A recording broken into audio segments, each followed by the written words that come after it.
АД Елем се заплетка во собствените лаги. Македонските граѓани модернизацијата на агрегатите во термоелектраната Битола ја платија 160 милиони евра. Сомнително спроведување на јавни набавки и леснотија на трошење на пари од страна на АД Елем ги чини граѓаните 96 милиони евра повеќе. По вчерасната реакција на АД Елем не се поставува прашањето дали, туку кога Елем лаже. АД Елем, обидувајќи се да се оправда за потрошените 96 милиони евра повеќе, вели дека понудата за модернизација на лот 2 ја доставила само фирмата Технопромет Експорт, но внимавајте, цитирам, понудата содржала неадекватно техничко решение.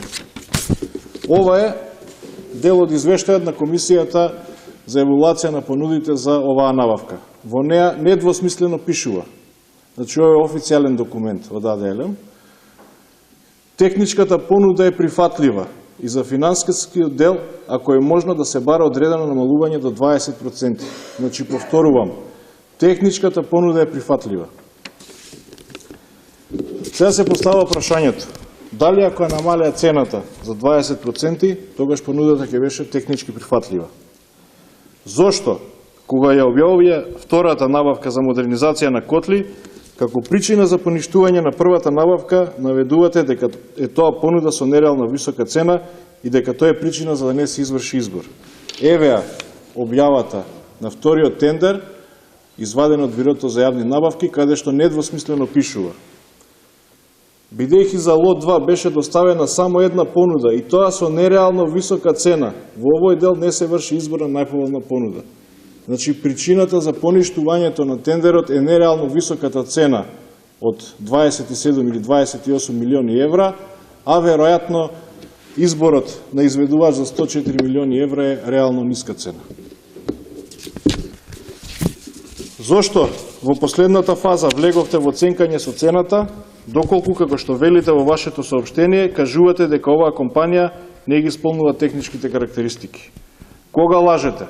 Во вашите официјални документи, во извештајот од евалуацијата, во извештајот од Бирото за јавни набавки или во вашата вчерашна реакција?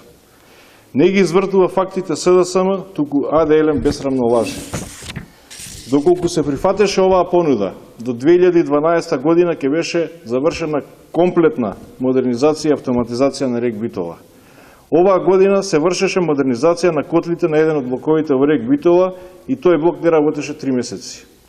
За првите 7 месеци од 2013 година во држава има увоз на струја кој чини 73 милиони евра.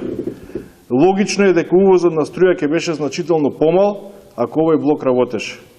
Очигледно на некого му одговарало да не се совпадне времето на реализација на предвидените работи за лот 1 и лот 2, за да се обезбеди дополнителен увоз на струја. Штетата на краја плаќаат граѓаните на Република Македонија, кои увозот на струја ги чини дополнителни 73 милиони евра во првите 7 месеци. Ова е извонреден пример како на законски начин со вашите закони влечете пари од џебот на граѓаните. Вака не смее да работи државна компанија.